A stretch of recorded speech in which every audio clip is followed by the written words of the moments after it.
Queridas e queridos camaradas, caras e caros amigos, quero saudar-vos a todos com muita alegria, agradecer a vossa presença aqui, saudar em especial as minhas mandatárias, que não falharam uma vez. A mandatária Conselhia não falhou uma vez, todas as que eu tive em Serpa, e a mandatária distrital não falhou nenhuma, todas as vezes que eu estive no distrito.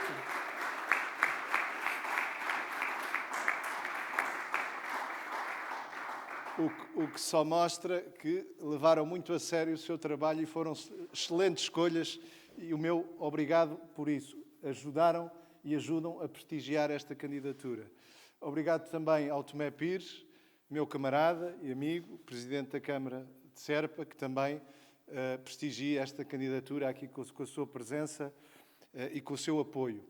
Hoje nós destinámos a nossa campanha durante todo o dia ao Alentejo. Percorremos os três distritos. Começámos em Porto Alegre de manhã, depois passámos por Évora e agora acabamos o dia aqui em Valdevargo, no concelho de Serpa, distrito de Beja. E ao longo do dia fomos ouvindo, entre outras, as queixas que agora aqui a Elisa nos trouxe, muito justas. A Elisa falou-nos aqui do problema das baixas pensões e reformas.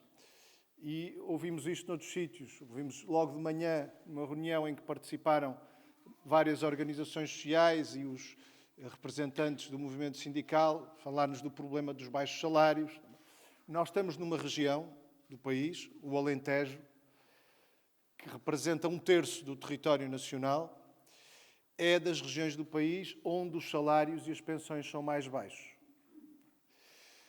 Podemos dizer onde a vida se tornou mais difícil, e isso também tem consequências na saída de muita gente daqui, gente que era e é necessária, que nós necessitamos para políticas de desenvolvimento da região, mas que foram empurradas daqui para fora por não encontrarem aqui oportunidades de realização pessoal, profissional, pelos baixos salários, pela precariedade, enfim. Esta é a realidade de uma região que foi também, em grande medida, abandonada pelas políticas nacionais, porque não é só a realidade da precariedade, da falta de emprego, dos baixos salários, das baixas pensões de reforma, é a realidade de muitas populações entregues à sua sorte com o fecho de vários serviços públicos, com o encerramento de centros de saúde, de valências importantes de hospitais, com o encerramento de escolas, com o encerramento de estações dos Correios, com o encerramento de vários serviços públicos e até no fim, como aqui veio lembrar a Elisa, ou melhor, como veio lembrar a Teresa, até as freguesias roubaram ao povo. Aquele que era, em muitas regiões do país, aqui no Alentejo, em muitos sítios deste Alentejo, um elemento essencial, depois de terem tirado tanta coisa, a escola, o centro de saúde, a estação dos Correios, locais que ainda asseguravam emprego, aquilo que ainda assegurava uma ligação das populações ao Estado, a um nível de organização do poder do Estado, aquele que é mais próximo das populações, até isso lhes foi tirado. Até as freguesias roubaram às populações. Isto é o reflexo de uma política que deixou ao abandono extensas zonas do nosso território. O Alentejo é bem o exemplo disso. E isto foi feito contra aquilo que diz a nossa lei fundamental. Porque a lei fundamental do país, a Constituição da República, o que diz é que o Estado tem a obrigação de promover o combate às desigualdades que percorrem o território, às desigualdades económicas e sociais que marcam o território. Ou seja, promover a coesão económica e social. Ou seja, eliminar progressivamente, é assim que está na Constituição, as desigualdades entre o litoral e o interior, entre o campo e a cidade. Ora, isto não foi isto que aconteceu nestes últimos anos. esta incumbência do Estado, esta incumbência que a Constituição atribui ao Estado, não foi levada devidamente a sério. Nem pelos governos que tivemos, nem pelos presidentes da República que tivemos, incluindo o atual, cuja primeira responsabilidade, traduzida no juramento que fez quando tomou posse, é defender, cumprir e fazer cumprir a Constituição. Ora, não contribuíram para eliminar as desigualdades. Pelo contrário, elas agravaram-se. Não contribuíram para políticas de desenvolvimento regional que revertessem o declínio económico e social de várias regiões do nosso país. Pelo contrário, esse declínio foi-se agravando. Tiveram sempre a visão, é sempre um bocadinho a de que é inevitável que as regiões vão, que estas zonas do interior vão evoluindo assim negativamente. Nós temos é que gerir esse declínio da forma a que ele seja o menos mau possível. Ora, não é esta a visão que temos que ter para o nosso país. Não é esta a visão que temos que ter para uma região do país tão importante como o Alentejo. Não é esta a visão que tem a lei fundamental do país para esta região.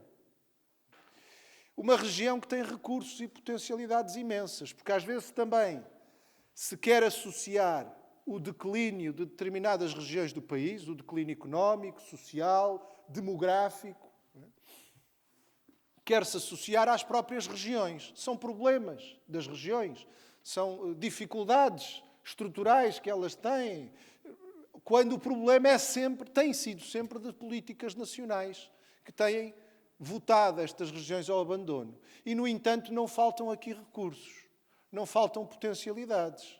Nós estamos numa região do país que representa 1/3 do território nacional, mas que tem mais de metade da superfície agrícola útil de todo o país. Cerca de 56% da superfície agrícola útil do país fica neste 1/3 do território nacional chamado Alentejo. Ora, que contributo tem dado este enorme recurso que é a terra para o desenvolvimento da região e do país? Será que, como diz a Constituição, nós temos criado políticas que quebrem barreiras no acesso à terra, que permitam o acesso à terra a mais e mais gente, que valorizem o papel da pequena e da média agricultura, da agricultura familiar, que é essencial para fixar populações no mundo rural?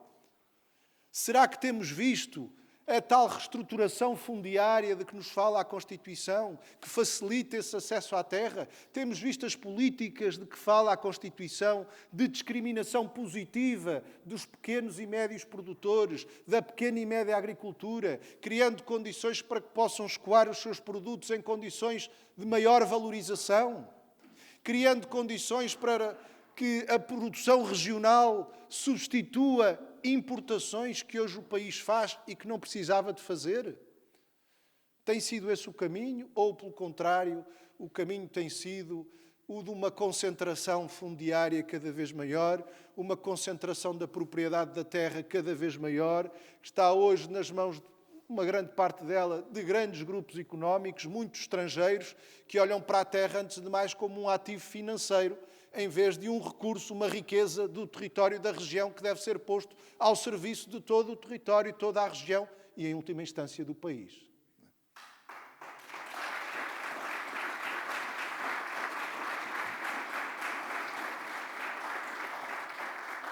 Mas não é só a terra.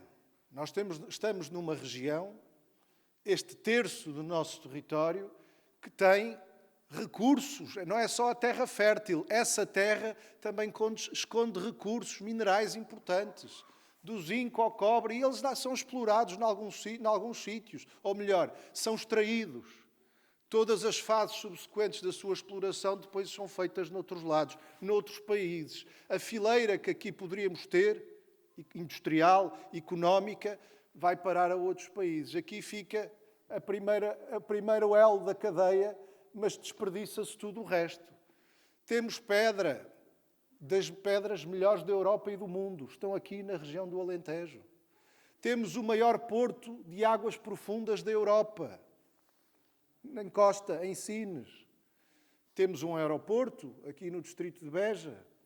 Temos potencial de ter linha férrea É importante que se concretize esse projeto entre Sines e Caia, que é uma oportunidade de tornar o Alentejo ponto de passagem de produções, desejavelmente também produções da própria região, mas para isso é necessário que a linha férrea exista, mas que os alentejanos não fiquem a ver passar os comboios. São necessárias estações no Alentejo. É necessário que se pense na necessidade de, ao longo deste percurso, criar estações na região que possam servir tanto passageiros como para mercadorias, servir diversos concelhos e diversas partes aqui da região, que possa a via férrea dar um contributo também para o desenvolvimento da região e que não seja só deixar a população a ver passar os comboios. Os recursos existem. Agora é preciso que eles sejam postos, sejam mobilizados. O investimento público tem aqui um papel muito importante. O Estado tem aqui um papel fundamental na dinamização desse desenvolvimento regional que seja capaz de trazer atrás do investimento público também investimento privado, que crie condições para que as empresas, sobretudo micro, pequenas e médias empresas, se possam instalar, possam criar emprego e travar esta sangria daquilo que nós temos de mais importante, qualquer região e qualquer país, que são as pessoas. E essa sangria sente-se aqui no Alentejo e é isso que temos que travar. O nosso país, não é só a região, mas é o país, é um problema do país. Fala-se muito no problema demográfico. Nós, por cada 100 jovens até aos 15 anos, nós temos hoje 160 pessoas com mais de 65. Por cada 100 portugueses que são trabalhadores no ativo, temos 34 reformados. Isto mostra-nos um envelhecimento da população que, se não for contrariado, nos pode conduzir para situações muito difíceis. Reparem que não é um fardo, nem esta candidatura, ao contrário de alguns, para nós não é um fardo que as pessoas vivam até mais tarde. Ainda bem que isso acontece, ainda bem que há mais gente a viver até mais tarde. Mas é necessário criar as condições para proporcionarmos a essas pessoas, que felizmente são mais, que vivem até mais tarde, uma existência agradável, aprazível, ao fim de uma vida de trabalho, o direito a essa vivência, ao mesmo tempo descansada, mas também realizadora, do ponto de vista pessoal, do ponto de vista coletivo, e também isso é um direito que a Constituição consagra. E eu gostava, para além das necessidades que já aqui vimos, de desenvolvimento da região, onde incontornavelmente está a necessidade também de trazer gente nova para aqui e de criar condições para que os novos que aqui nasçam não saiam de cá, e isso só se consegue com emprego de qualidade, com salários que sejam mais altos. É preciso que o Alentejo deixe de ser das regiões do país com salários mais baixos, trazendo atividades económicas, investimento, infraestruturas. O investimento público tem aqui um papel-chave, trazendo também os serviços públicos que de cá levaram, trazendo também, novamente, outros níveis de organização do poder do Estado para junto das pessoas e, sim, para responder à pergunta que aqui foi feita, sim, as freguesias, sobretudo em regiões como esta, têm de ser devolvidas ao povo, porque são elementos essenciais de ligação.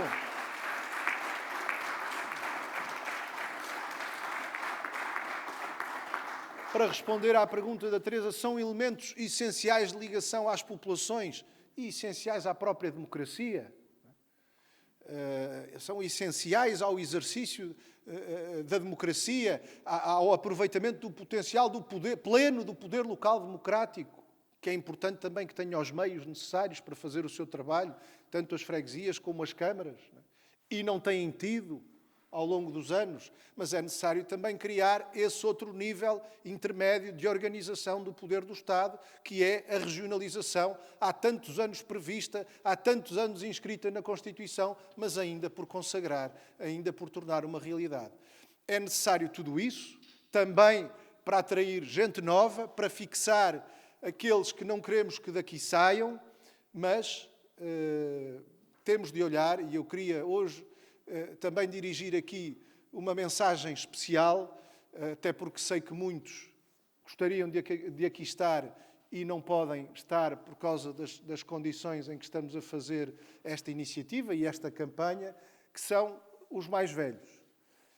Aqueles que, ao fim, os tais que ao fim de uma vida de trabalho, estão hoje numa posição, e tantas vezes de empenhado e esforçado trabalho, estão hoje numa posição que gostariam que fosse, e era justo que fosse, de maior reconhecimento, que lhes fosse proporcionada as condições, como diz novamente a nossa Constituição, a nossa lei fundamental, que garante à terceira idade, àqueles que chegam a esta fase da vida, condições especiais de proteção, no plano das condições económicas, da garantia da sua autonomia, no plano de reformas dignas e valorizadas. E sim, isto não pode continuar a ser o Alentejo, uma das regiões do país onde as pensões e reformas são mais baixas.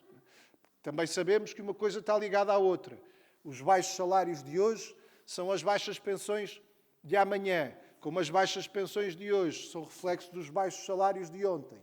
Mas é necessário, e a Constituição prevê, que nos casos em que essas pensões e reformas não sejam suficientemente valorizadas, que existam outros apoios que garantam a autonomia das pessoas mais idosas, que lhes sejam proporcionadas condições para uma vivência agradável nesta fase da vida, que lhes seja possibilitado o convívio não apenas familiar, mas comunitário. Estamos num tempo em que muitas vezes se tem confundido, muitos têm confundido a proteção dos mais idosos com isolamento.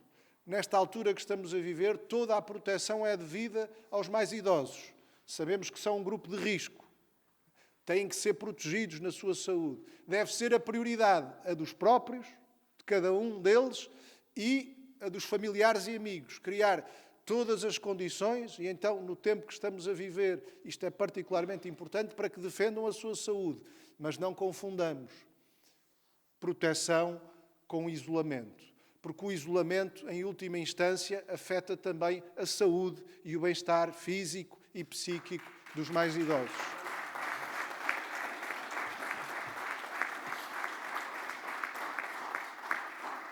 E é necessário criar as condições de realização no plano e de participação. Estamos a falar de uma camada que é cada vez maior e cada vez mais heterogénea também. Porque quando a gente pensa nos maiores de 65 anos, felizmente, fruto do aumento da esperança média de vida, temos situações muito diversificadas até do ponto de vista da idade. Não é? Até do ponto de vista da idade e também das necessidades, das expectativas, das motivações, mas temos de criar condições em linha com aquilo que diz a lei fundamental do país para garantir condições de realização e de participação no plano político, no plano económico, no plano social, no plano cultural, condições de participação desta camada da população na vida do país e uma participação ativa que os realize. Reparem que isto é diferente daquilo que alguns querem fazer e têm feito, que é dizer assim: bom, vive-se até cada vez mais tarde, a esperança média de vida é cada vez maior, logo a gente tem que aumentar a idade da reforma, alguns até dizem, em média, alinhando-a com a esperança média de vida. É uma visão de quase trabalhar até morrer, sobrando-nos cada vez... A gente vive até cada vez mais tarde, mas sobra-nos cada vez menos tempo depois da vida de trabalho para podermos gozar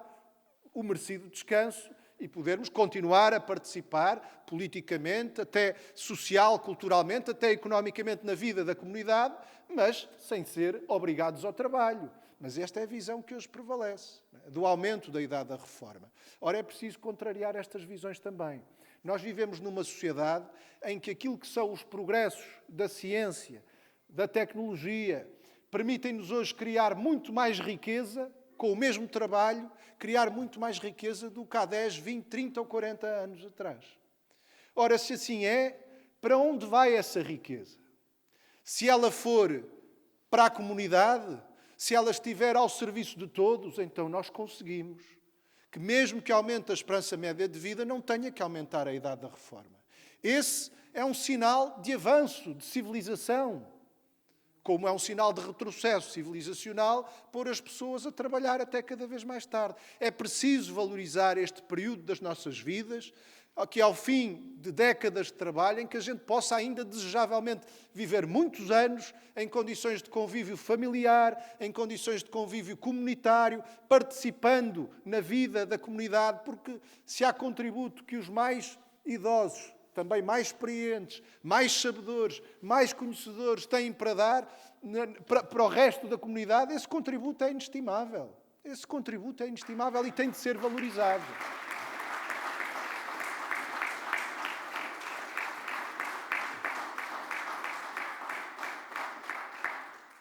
Das coisas mais indignas que há é encarar este enorme potencial que tem esta parte da população como um fardo que o país tem de carregar. É uma questão indigna, é até contrária em muitos aspectos àquilo que são disposições da nossa lei fundamental, da nossa Constituição da República, e acho que o Presidente da República devia ter para com esta camada da população, para com a sua realidade, para com as suas necessidades específicas, uma atenção maior do que aquela que teve e uma intervenção que contribua mais do que aquilo que aconteceu para tornar realidade na vida de todos aquilo que vem nas páginas da nossa Constituição.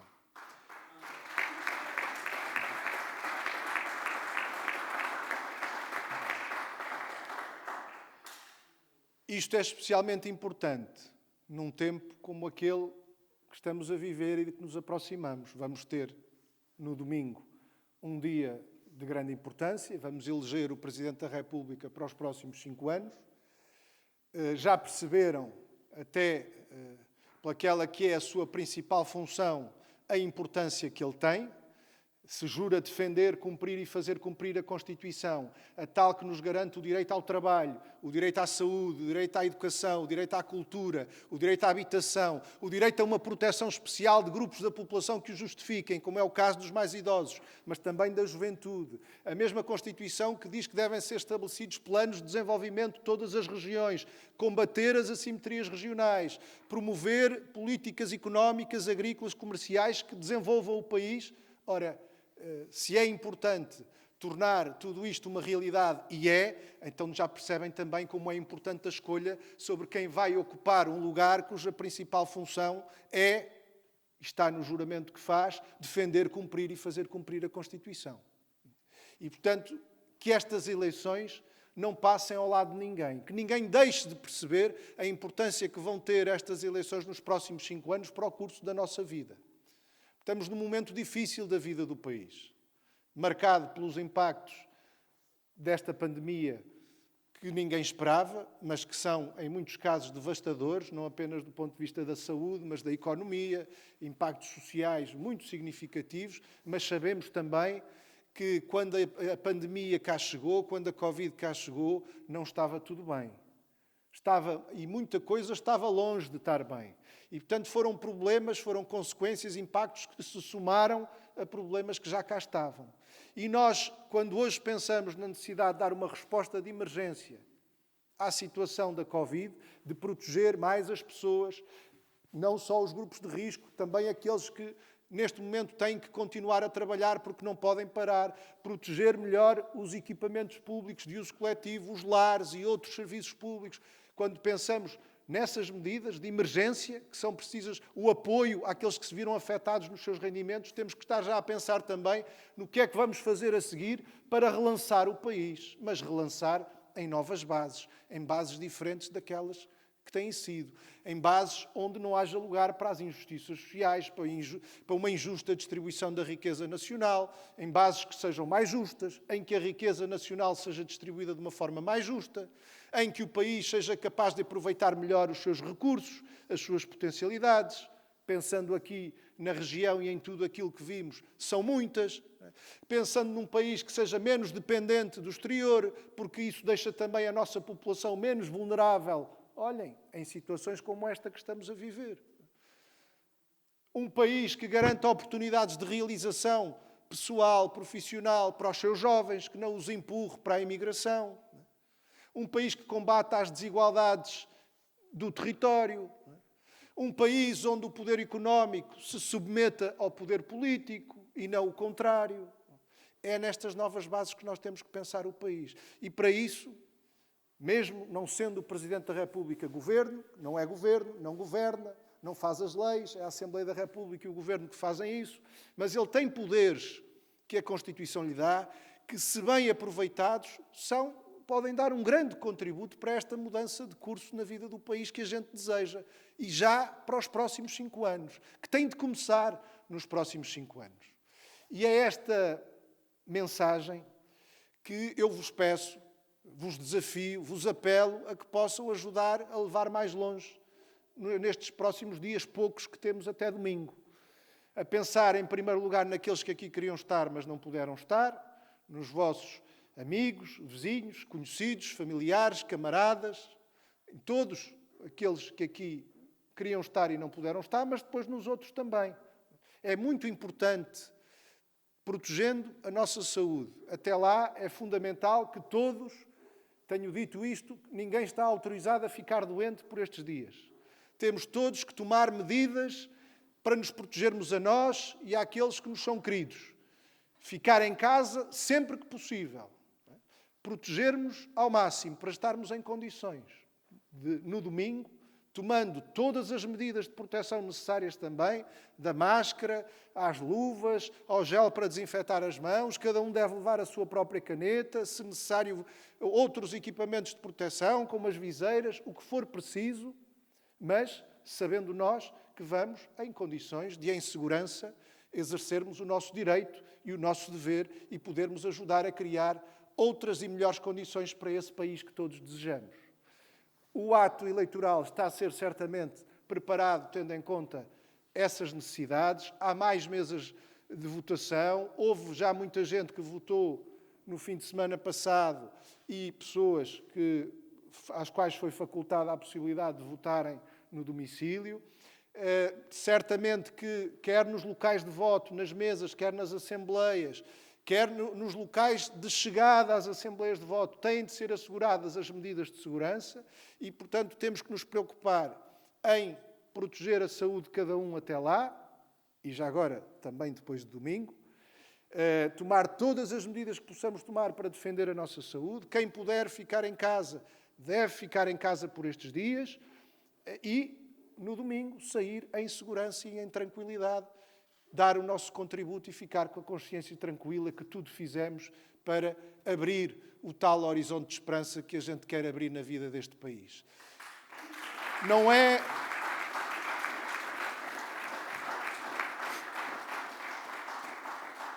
Abrir este horizonte de esperança não é tarefa para um homem só, mesmo que esse homem seja o Presidente da República.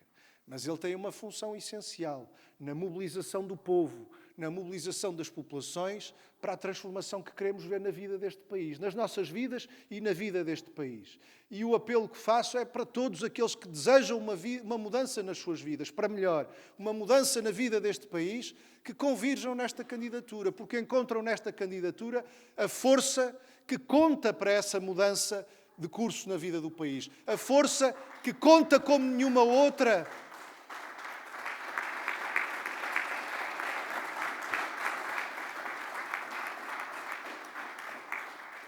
A força que, como nenhuma outra, conta, e está aqui gente que sabe bem o que isto significa para defender a democracia e para defender a liberdade.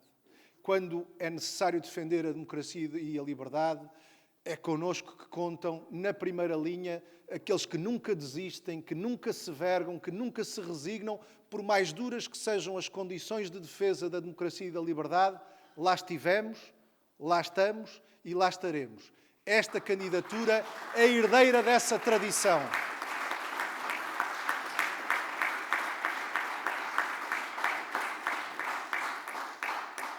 Esta candidatura é herdeira dessa melhor tradição de luta pela liberdade e pela democracia. Estão aqui alguns desses heróis que a travaram quando ela significava travar essa luta, podia significar a prisão, a tortura, em alguns casos até a morte.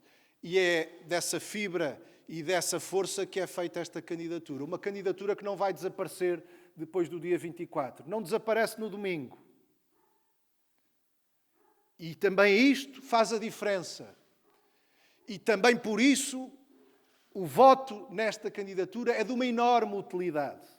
É que esse voto conta não apenas para abrir o tal horizonte de esperança na vida deste país, mas conta também para defender em todas as circunstâncias, em quaisquer circunstâncias, sempre que for preciso e onde for preciso, a liberdade e a democracia, para fortalecer as raízes da democracia na nossa sociedade.